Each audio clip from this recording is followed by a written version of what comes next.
안녕하십니까. 더 빠르게, 더 강하게, 더 선명하게 행동합니다. 조국혁신당 대변인 배수진입니다. 지금부터 비례정당의 선거운동 방법 관련하여 헌법소원 청구를 저희 조국혁신당이 할 예정입니다. 관련한 기자회견을 시작하겠습니다. 회견문 낭독은 조국 당대표께서 해주시겠습니다.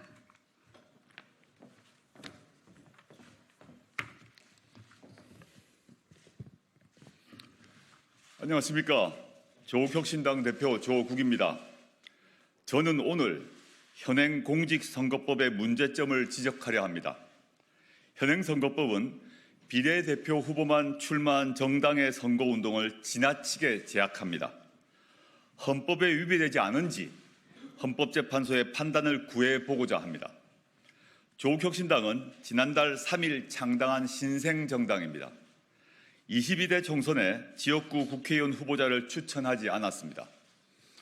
윤석열 검찰 독재 정권과 민주진보 세력의 1대1 구도를 만들기 위해서입니다. 대신 조국혁신당은 25명의 비례대표 후보만 추천했습니다. 현행 공직선거법은 비례대표 후보 선거운동의 주체를 후보자 개인이 아닌 후보자를 추천한 정당으로 규정하고 있습니다. 비례대표 국회의원 선거에 참여하는 정당은 정당별 비례대표 후보자 중 2인의 텔레비전 및 라디오 연설, 중앙선거방송토론위원회가 개최하는 대담, 토론회, 신문방송, 인터넷 광고를 통한 선거운동 등을 할 수 있습니다. 아주 많은 선거운동을 할 수 있는 것처럼 보입니다.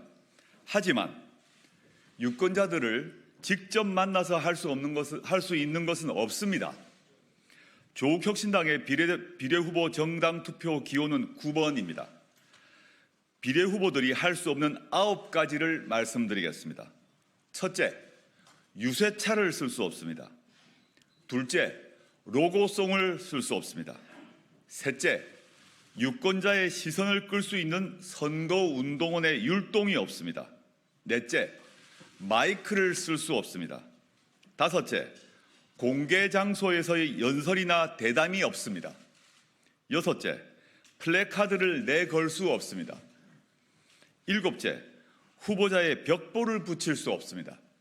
여덟째, 후보자는 선거운동 기구를 둘 수 없습니다. 아홉째, 후보자는 선거 사무 관계자를 선임할 수 없습니다. 지역구 국회의원 후보들이 마음껏 하는 선거운동을 비례 후보만 내세운 정당들은 못합니다. 지켜볼 수밖에 없습니다.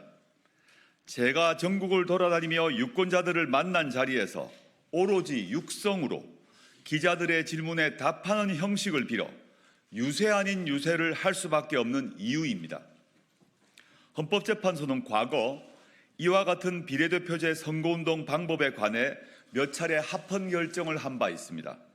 그러나 2020년 제21대 국회의원 선거 때부터 비례대표 국회의원 선거가 병립형에서 연동형 비례대표제로 변경되었습니다. 지역구 국회의원 제도에 부수되어 있던 비례대표 국회의원 제도가 독자성을 갖추게 되었습니다. 전국적인 정책을 주된 논제로 다루는 정책 위주의 신생정당, 다수 대표제에서 국회 입성이 어려웠던 사회적 소수견을 반영하는 소수정당이 대의제 체제에 참여할 수 있는 길이 열리게 되었습니다. 비례대표 제도의 본질적 변화에 맞추어 공직선거법상 선거운동 방법에 대한 규제도 개선되어야 합니다. 조국혁신당은 현행 공직선거법 규정들에 대해 헌법재판소에 헌법소원을 제기해 위헌 여부에 대한 판단을 받아볼 것입니다. 위헌 소송과 별개로 기호 9번 조국혁신당은 다른 정당들에 비해 9가지 선거운동을 하지 못해도 나라를 구하겠다는 심정으로 선거에 임할 것입니다. 헌법소원의 결과는 선거 이후에나 나올 것이고 조국혁신당은 지금 선거법을 준수하며 선거운동에 임할 것입니다. 국민 여러분들께서 조국혁신당의 마이크가 되어주시고 현수막이 되어주시고 유세차가 되어 주시길 호소드립니다. 더 빠르게, 더 강하게, 더 선명하게 행동할 것입니다. 고맙습니다.